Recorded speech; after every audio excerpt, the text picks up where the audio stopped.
This weekend, Caterham Motorsport travels to Rockingham in Northamptonshire. With its fast, backed oval sections and technical infield, this circuit really can challenge the best of drivers. But here's the twist. These drivers are all novices, and this is their first ever circuit race.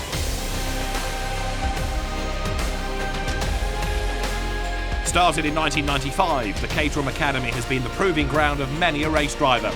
Accepting complete novices only, the Caterham Academy gives you a gentle introduction to the world of motorsport. And this championship features 2 sprint events to kick off the year, followed by 5 circuit races, the first of which is today.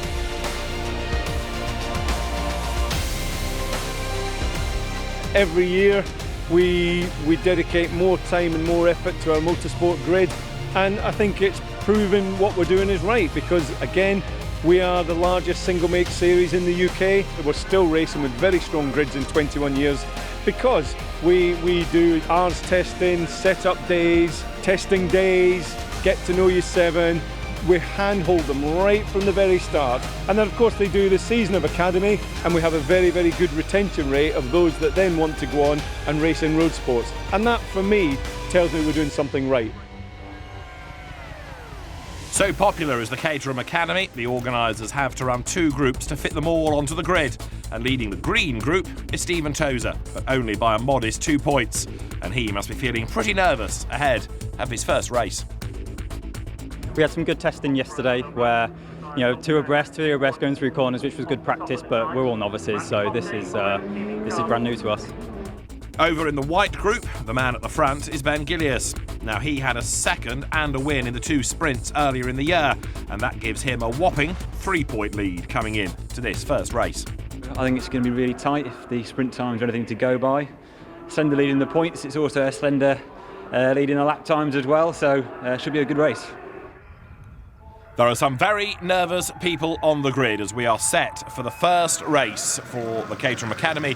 The green group has Tom John on pole position. He was winner of the sprint at Aintree, and with him is Peter Spencer on the front row of the grid. The drivers now get the 5-second board. They look towards the lighting gantry. Stephen Tozer, championship leader in the orange car 83, makes a dreadful start for the second row. A good getaway by the yellow car there of Matt Gray. He dives up the inside, but a really good start by Tom John. He leads the way down towards turn 1. On board now with the recovering Tozer as they work their way round the left-hander at turn 1 up towards the Dean hairpin for the first time. There's a huge amount of learning, not just racing, going on inside these cars at the moment as they head down to the Dean hairpin. Hard on the brakes, lots of tyre squeal. Is everybody going to get round safely? So far, so good. 1 or 2 run out a little bit wide, but this is the run down now towards the right-hander of Yentwood for the first time. Everybody in exactly the same car. The Caterham with these 125 brake horsepower engines. They've got a Ford Sigma engine. They run on Avon tyres, 13-inch wheels, 5-speed box. The equipment, the same for everybody. It's driver ability that shines through, and at the moment, Tom John, the race leader, is trying to build this advantage as they work their way now through the busy infield section. Work all the time there. 79 goes through. Arno Grabert, the credit portfolio manager. But up front, Tom John it is, leading the way. The software architect trying to build a lead. Peter Spencer in second spot, and there third, the yellow car of Matt Gray. The computer programmer hard at work then, but the leader, Tom John, is doing his best to edge clear of the opposition now. Down to the Tarzan hairpin they come for the first time. It's a 15-minute race, not a set number of laps, so the clock is ticking. In number 49 there is the Australian driver, Michael Beale. And running out a bit wide in the green car, tree surgeon Andrew Hughes, number 12. The leaders go down to the end of School Straight, wriggle their way round the back of the paddock, and a big lose there. 84, Dale Cooper getting it all wrong. The automotive technician will get back into the right direction as the rest of the pack now heads over the timing line. Tom John leads the way, and he's doing his best to maintain this gap. And in fact, if Peter Spencer there in second place and Matt Gray third carry on squabbling, that's going to play into his hands. Trying to recover behind them is Stephen Tozer. They break for the Dean hairpin, and Gray breaks late and gets all crossed up. He tried to sort of cut across as best he could, but Spencer was having none of that. Tozer now making his move. Down they go towards Yentwood. They hold on the brakes, they turn right. And the leader, Tom John, is being caught, isn't he now, by the pack. Even though they've been squabbling, they've managed to tow themselves up into contention on that long run round turn 1 up towards Dean. On board with Tozer. The delivery manager has arrived post-haste onto the tail now of Matt Gray. The fight's on for third place here as the leaders work their way down once again towards Gracelands through that quick left-hander. Side by side now for the race lead. Spencer to the inside and he's gone by. Brave stuff. Peter Spencer pounces and he puts a good move there on Tom John. Not only that, but it's 5 for the race lead because all of a sudden the opposition has managed to get up there as well. Spencer sideways at Tarzan. Tozer round the outside now as they sprint their way along School Straight. Once more down towards the end of the lap. John pulls back out to try and think about the move on the inside at the same time as keeping Matt Gray behind him. They turn their way up towards the end of the lap. 5 for the race lead. Let's have another look at how it all kicked off. A bad start by Stephen Tozer.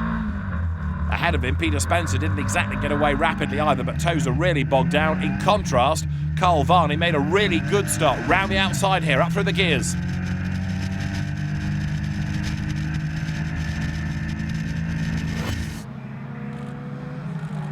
Looking at the clock, I reckon this is going to be the last lap for them. And so, Peter Spencer is on target for victory.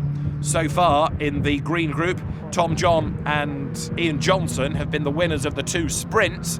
And so, 3 different events, 3 different winners. And the first race looks like it's going to go to Spencer, but then he gets a bit of a cross up in the middle of that sequence and he's still sideways. Heading into turn 4, can he repel the last challenge of Tom John? Up towards the checkered flag they come, and yes he can. Peter Spencer hangs on to win by 0.197 of a second. Third towards the line is Pete Walters, and Stephen Tozer just loses out. He's 4th ahead of Arno Grebert, and then Marcus Rawlinson, 2nd at Aintree, 6th here at Rockingham. Well, they didn't drive like novices, did they? What a race! All action from start to finish. Marcus Rawlinson 6th behind Arno Grebert. Stephen Tozer 4th behind Pete Walters, and a great battle for the race win between Tom John, who ends up 2nd, and the race winner, Peter Spencer.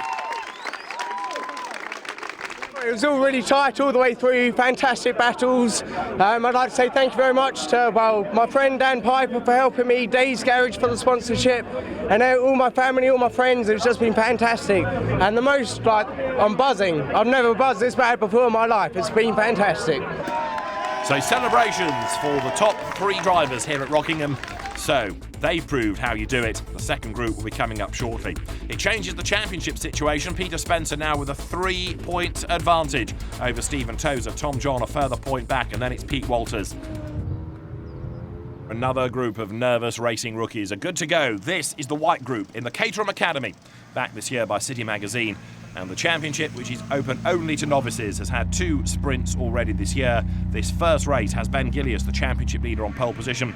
James Beardwell with him at the front of the grid. The lights go out, we're racing. A very good start made by the white car of Jay McCormack up on the inside line, but on the run down towards turn 1, Ben Gillius it is who has the advantage. They work their way now through that fast left-hander. The bank turn 1 takes you to the Dean hairpin, and you can see just how wide it is, and especially in nice narrow cars like Caterham's, lots of overtaking opportunities here. 3 abreast for second, everybody scrambles in far too quickly, brakes far too late, and a really shuffled order coming out the other side. Who, if anybody, has managed to come through securely? 74, James Beardwell it is. Now, he was the man that won the sprint at Aintree. Very different discipline, though, circuit racing compared to sprinting. 18 round the outside there is Dave Bullock, the engineer, gaining a place. But up front, as they turn their way through the infield, is number 74. So James Beardwell, the precision engineer, has made a really good fist in the first few corners. He leads the way. They work their way round the midpoint of the lap. Squabbles rage on all the way through the field, coming out of the right-hander at Chapman Curve up through the Piff-Paff. Alex Heslip there in 41 goes through, but the race leaders now head down towards Gracelands, this long, fast corner. And up front, Beardwell trying here to build the advantage. Tucked up behind him in 25 is Jay McCormack. Whoops, somebody's got it wrong in the background. Big impact there. 44, David Ridley was the spinner. Others have got involved. Alex Heslip, I think, has gone ploughing into him. Paul Brady was involved as well. Brady gets going again in the background, but we've got cars off. There's one. Is there another? Where's Heslip gone to? There he is on the other side of the road. So we've got 2 cars stationary, I'm afraid. They are going to need retrieving, I would have thought. It may well be that the safety car gets deployed here as the race leaders work their way up towards the timing line where James Beardwell it is leading the way. The rest of the pack all queued up behind as they come now over the timing line, past the pits. 58 goes through, that being James Potts, global macro trader in the black car, and he's trying to gain ground as well on the run down towards turn 1. The safety car is deployed, but it's missed the leader. So now the confusion reigns. The safety car has been deployed, but, and it happens so often for reasons unknown, it has not picked up the leader. It's been deployed late, so you've got the top 3, and then the safety car, and indeed to try and get order restored, out comes a red flag. The race is stopped, and that will put people back onto the grid and we can have another go at it. So big frustration as the field is now being brought round to the restart. So here's the replay. It was David Ridley that got it wrong. He's sideways, and look, the car spears across the road, bang, straight into the path of Alex Heslip. Others scatter in avoidance, and so we're ready for the restart here.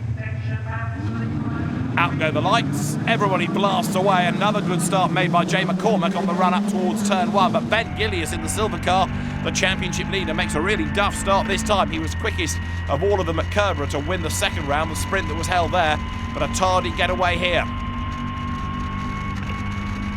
Down towards Dean for the first time, hard on the brakes, into the left-hander, and who is it going to be that comes through ahead this time as again people scrabble out wide. A big drama for 28, losing it there, Richard Toomey. The traffic technology company man facing the wrong way, sadly, and he's going to be behind all the traffic now. He's flat last as he rejoins.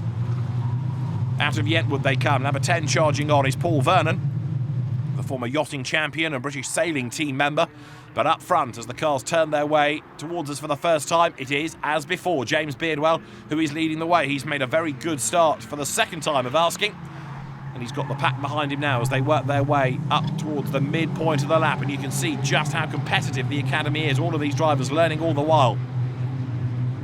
Paul Brady goes through in 73. Remember, he was caught up in the skirmish that stopped the race earlier on. But the field now turning its way down towards Gracelands. And there, up front, James Beardwell trying to build the advantage. Somebody else in strife there. Number 20 it is that goes off the road. And that's Spencer Wright, the plumber's merchant up the spout. I'm afraid he's in the gravel. He's out of the race.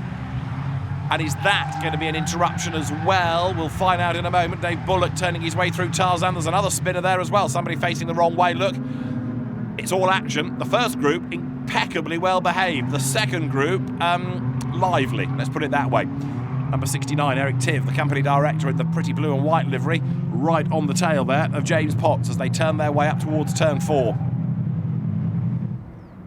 Safety car is deployed. And this time, there's no messing. This time it has picked up the race leader. And let's have a look at how it all happened. It was a 3-way battle, almost 4. And unfortunately, with a bit too much pace, Spencer Wright lost it. Last lap of the race then, as they work their way down now through Gracelands.